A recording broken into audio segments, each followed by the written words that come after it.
Hi, McDonald. For those that don't know me, I'm a licensed therapist and yoga teacher. And part of what I do in my business is I help other therapists to bring yoga into their therapy room ethically and safely. And I get a number one question I get asked a lot is, what is my story? How did I end up where I am? And quick secret, I did not expect to be where I am. So I was a school counselor before, and I was trained basically in brief solutions and how to help students in school and how to collaborate right with administration and parents. So it was a very different model than you think about traditional therapy or working for an agency. And I remember, I think early on too, I was like, is this it? Because I felt like grad school did not bring me what I needed. And I think a lot of you can relate to this as therapists, that of what I really needed to do to help people to be able to heal, right, and move forward and feel better. So over time, I learned some breathwork practices on a teacher retreat I went to, and it was so powerful. I was like, wow, this is really something. And this was back in probably 2005. So there wasn't as much information out there like online or with podcasts. I feel like so much is more available, which is amazing, but it was harder to come by. So I started this journey of learning the breath work and bringing it into times that I met with students, and amazing results, right? Because they were able to practice to manage anxiety, to get themselves more emotionally regulated. I was able to help kids with school anxiety, help them with test anxiety, and just to feel better overall, right? So it really helped them to regulate. So fast forward, my journey then moved on to meditation. So it's like I very slow in my yoga journey, right? And what I found too was meditation was another way. And I would bring meditation into the classroom. And also I like art too. So I'd bring in meditation and art, and it was just so powerful to see, especially some of these kids who struggled in the classroom with staying focused, many ADHD, but they were able to meditate. It was just beautiful to watch. And I learned through books on my own, through my own personal practice, and also started going to learn about Buddhism. So that was kind of how I kind of weaved all these practices in. Um, and as I got my licensure, I started to bring it more into mental health therapy, where more traditional therapy, what we know about it, right? It's talk therapy, but then I'm bringing it in to these therapy sessions. And it was just so powerful because I worked a lot with kids. I did intensive in-home as a therapist. I worked at an outpatient with all broad range of diagnosis. And that is what the number one thing that I found was that people really remembered the breath work.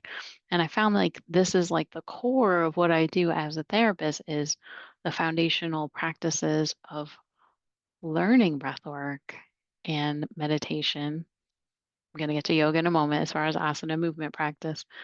But I find that that is such a beneficial practice to use breath work for trauma, treatment of trauma, anxiety, but also depression. We can bring energizing practices in. And that's kind of how I started with my core as far as how I use it in treatment. And then, ta-da, 2015, I found an online training. There was not again, as many resources back then with what is available now. There wasn't much talk about somatic. You didn't hear that very much. Thank goodness it's more popular now, right? And I took a chair yoga class online. I don't even know how I found this, honest to God. And I was like, wow, this is so cool. And I remember meeting a colleague who I rented space with in 2015, and she said she had a picture of herself on a yoga pose on her website. I was like, whoa, that's so cool. And she talked about how she shares yoga practices with clients. And I was like, what? We can do that? And she gave it as homework? Are you kidding me? So this got the ball rolling, got me thinking. I was like, I really want to do that. Because I had started to go to do my own personal yoga practice in 2013, and I just loved, I found this teacher I was so connected with at the Y, and I was like, yes, I just fell in love and did a weekly practice. So that's how it kind of started. But I did find that talk therapy wasn't enough, especially as, I'm creating treatment goals and or treatment goals, treatment plans and goals for clients. And sorry, my cat's coughing.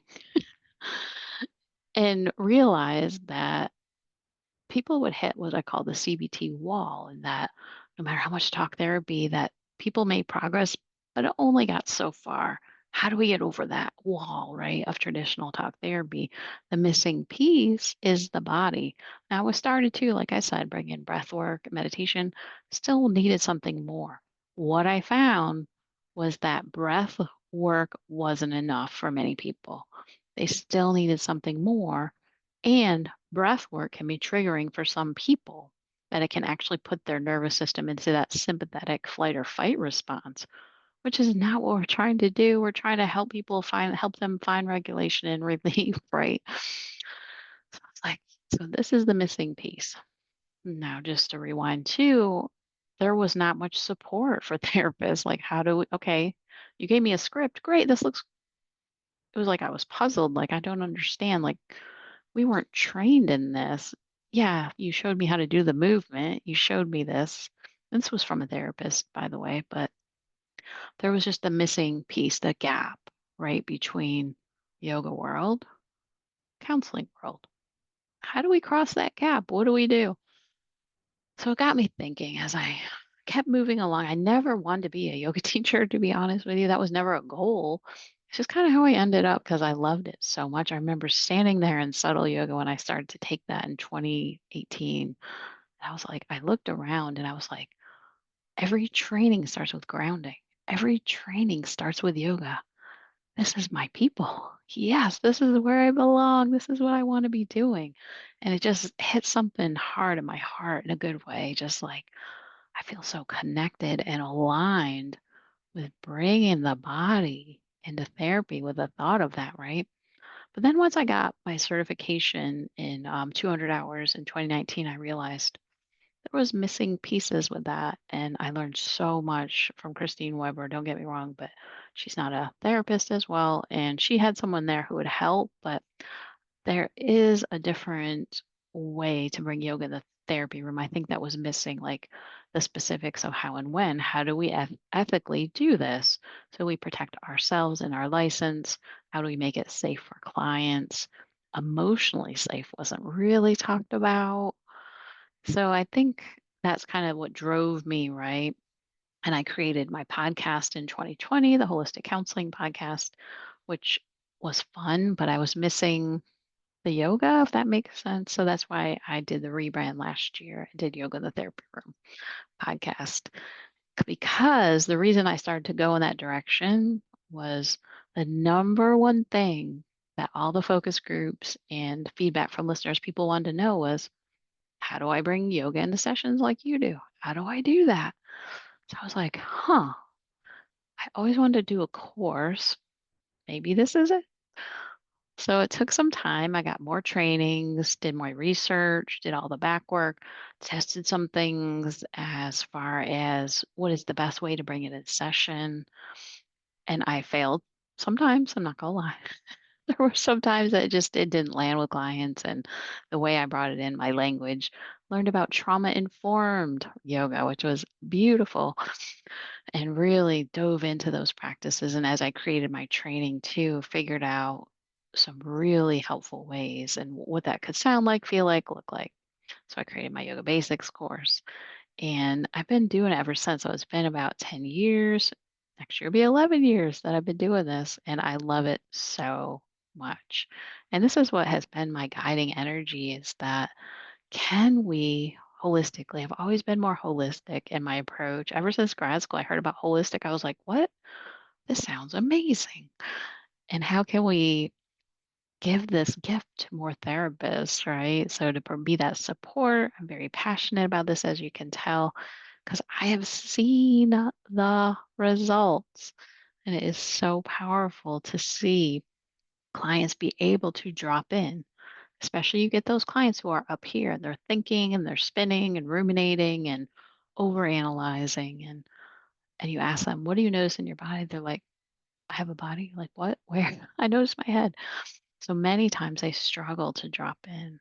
But once we can teach them how to notice their body, that interoception, then they are able to take care of themselves better. Because what I found, there's a disconnect, right? Many clients, they don't know even when they're hungry, so they don't eat enough, or when they're thirsty, or when they have to go to the bathroom. That's all interoception. Those cues from inside the body are so important to our own survival to take care of ourselves in the best way for our own overall holistic well being. Once we can really allow them to really tune in more and notice, the more that helps with emotional regulation. And that's what research has shown. The more tuned in we can be and more we can help clients, the more they are going to be able to regulate and know, oh, I feel a little tension here. I'm noticing stress, anxiety in my chest. Maybe there's something I need to do right now to sit with this for a moment. Maybe I need to take a break. I've been overwhelming myself so that they know they can tune into these signals in the body, be able to do something about it, right? But also to learn these practices because they are so powerful. So we can help them open their window of tolerance by doing these preventatively, not just, oh, I'm stressed, let me breathe. No, let's do it every day so that you can build that inner resilience, right?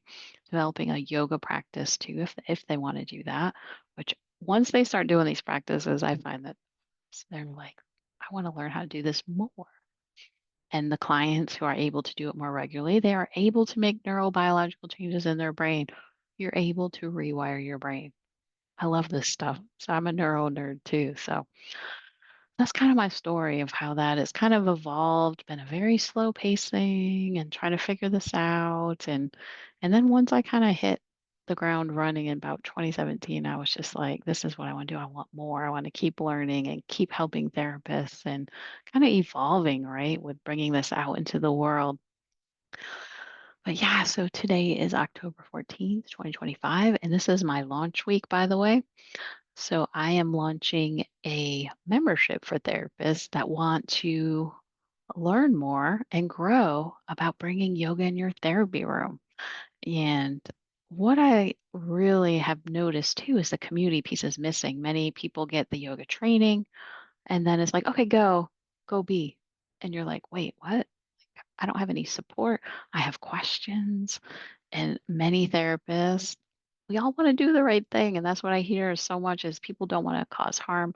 I want to do it the right way. I don't want to do it where I'm causing harm, right? We take that oath to do no harm.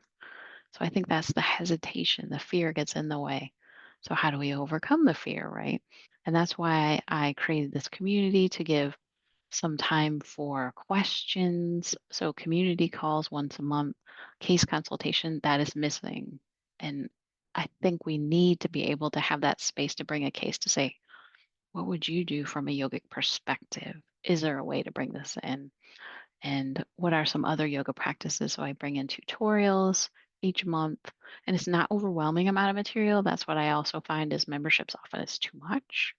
So kind of zone it down, right? So what is digestible pieces of information to learn for you? So yeah, so this is kind of the path that I've gone on. So I'll put the information in the comments too for the membership. You can just check it out, learn more about it. And I would love to see you there. And I hope the rest of your day is well. Take care.